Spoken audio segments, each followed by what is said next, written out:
dinosaurs. Like most children, I went through a phase where I thought dinosaurs were the bomb. Like, they're gigantic and they can fly and they can swim and they eat plants but also each other, and holy shit, I just wanted one chained up in my backyard as a pet. So naturally, I was really interested in dinosaur-related media at that time. Movies, TV shows, books, video games. If it had giant lizard monsters in it, I was all over it. Side note, did you know that the baby in Dinosaurs was voiced by Kevin Clash, aka Elmo? Oh, and also Fran is voiced by Jessica Walter. You know, world's greatest TV mom.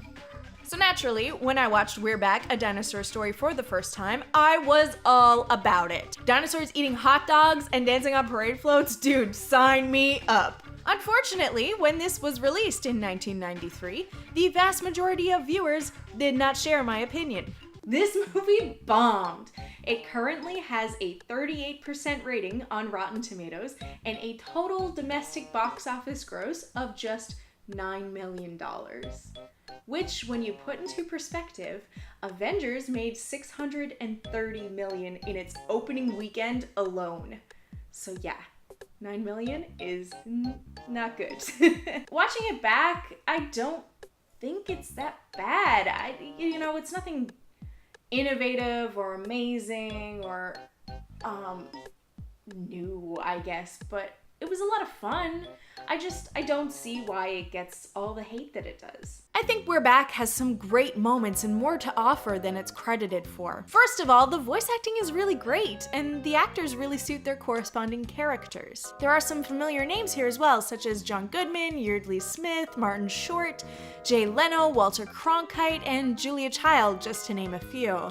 There are some great moments in this movie too. For example, the scene near the end of the film that takes place in Dr. Screw-Eye's eccentric circus was always interesting to me. The dinosaurs are trying to find their lost human friends, and the creepy atmosphere and standoffish characters really add to the tension for the viewer. Not to mention the scene where, spoiler, Screw-Eyes gets attacked by a murder of crows is definitely something that stayed with me for a very long time. And who could forget the parade scene with the movie's only musical number, Roll Back the Rock, performed by John Goodman.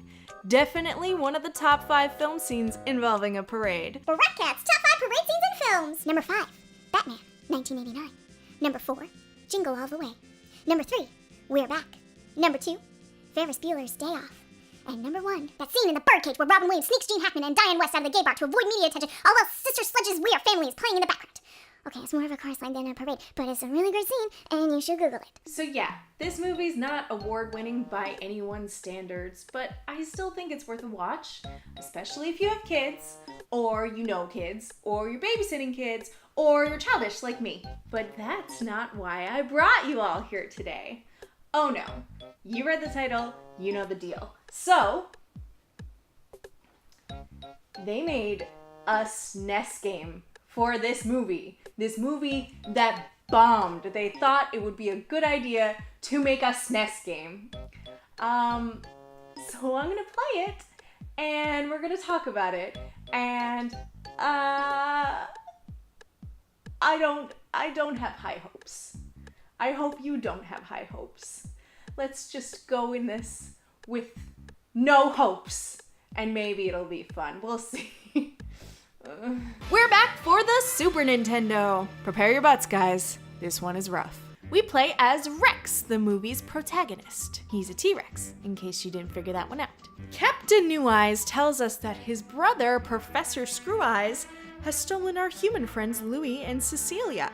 It is up to us to rescue the children and defeat the captain's evil brother. Okay, so right away, this plotline is very simple and extremely loosely follows the storyline in the movie. Like dances on the storyline in the movie. So, well, I'm a little nervous about that. That might not necessarily be a bad thing.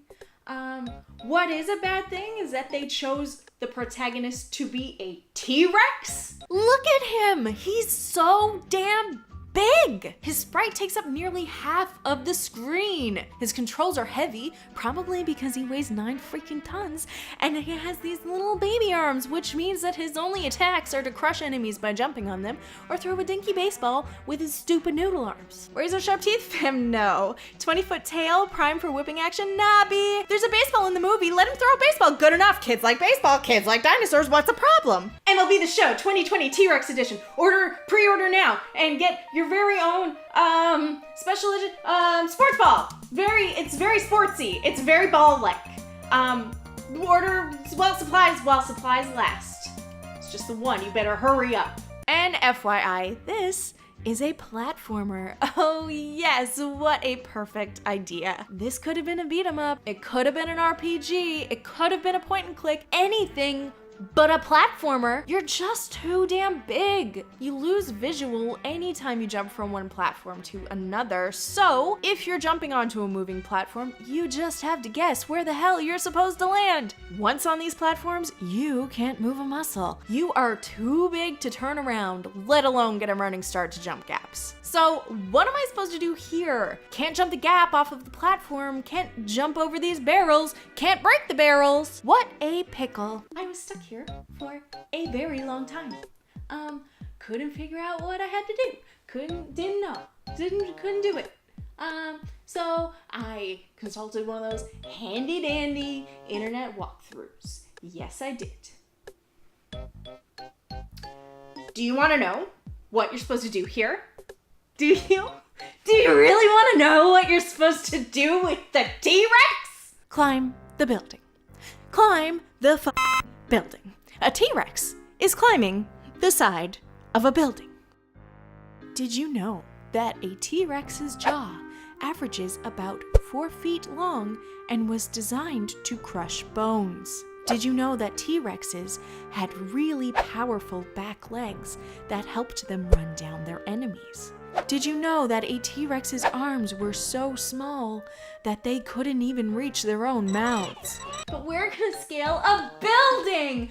Cool! Yeah, don't think about it too much, cause your brains might melt and drip through your nostrils. Even Rex is like, bish, I don't get it either, don't at me. And it only gets worse from here. We're back, A Dinosaur Story is a train wreck. For starters, it uses these wacky game mechanics that had nothing to the game. For instance, there is a level where you are in the subway underground. In order to progress in this level, you frequently have to walk across the subway tracks. The gimmick, however, is that a train comes by every 10 seconds and kills you. I like the idea of this for a Sonic game. Rex is just too big and clunky to do this any justice. There's no style to it, it's just hurry up and wait. And you better hope Rex's fat ass can reach high ground in time or else. The companions you get are a wasted idea as well. You must pick up tokens of the dinosaurs' faces in order to use that dino's special ability. Each dinosaur is supposed to do something different to aid you along the way. Elsa flies you higher to reach other areas, Vorp gives you brain grain to boost your attack power, Woog bursts through barrels to clear a path for you, and Dweeb, well, to be honest, I still don't know what he does. I couldn't figure it out. None of the abilities really do that much to help you. Yes, Elsa can fly you to secret areas, but you will still have to do a lot of difficult platforming to attain the secret goodies, which means that you'll probably just fall immediately and move on with the stage, like I did. Vorb makes you stronger, but all of the enemies are fairly easy to kill. Your added strength is not really necessary. And Woog, well, because of my completely realistic climbing ability, I don't really need him to break barrels for me. However, if you do use him in an area where he has nothing to break, yeah, it's pretty great. Speaking of T-Rex's scaling buildings, have I mentioned that this game's physics makes no sense? Not only can Rex climb, he has also mastered the art of hopping along helium balloons. Cool. Not like he weighs 9 tons or has giant claws or anything. I mean, I know I should let these things go. However, I find that difficult. when Rex can jump through parade balloons no problem, but stone bridges break beneath his feet. Ugh, this game has so many cheap deaths. A lot of this is caused by the fact that you take up so much screen space. However, I would place some blame on the fact that the hazards are comparatively microscopic. Sometimes you don't even know what hurt you, especially when enemies can shoot at you from off screen. Better keep an eye open for baby pixel bullets. And the entire construction site level is just rife with cheap death traps. Seriously, someone needs to call the labor board because this is not a safe work environment. Do you even have a safety rep? Speak to your HR department because one of these workers is gonna die and your company's insurance levels are gonna skyrocket. I'm just looking after your assets here. And the level difficulty spikes seem completely random. The Thanksgiving parade level was so difficult that I had to use a cheat code to move on to the next stage. Oh yeah, there's a cheat code that lets you go to any level on any stage of the game, and I made a lot of use of it. Judge me, see if I care. But the following level puts us in Central Park, and it's a total breeze. Walk in the park. Oh, damn it. The boss battles are treated the same way. Sometimes you're dead before you even know what the heck is going on, and other times, the music ranges from bearable to dear lord someone call an exorcist. The enemies are random and are in no way related to the movie, and the whole presentation makes me believe that this game was slapped together to make profits off of the movie's success. Except that the movie flopped. Seems like that plan backfired. So I hated this. It makes me hate video games, it makes me hate dinosaurs, and it makes me hate John Goodman. Just kidding, I still love John Goodman. It's just, he looks like the dad that would show up to your dance recital holding a huge bouquet of flowers, telling you that you were the best dancer there, even though we both know that I tripped in that second dance solo and I ran off the stage in my little pink tutu in tears. Dad? In conclusion, John Goodman, thank you for being my TV dad. Mwah. This game is awful, and the movie's alright. You should probably watch it sometime. Okay, I love you, bye!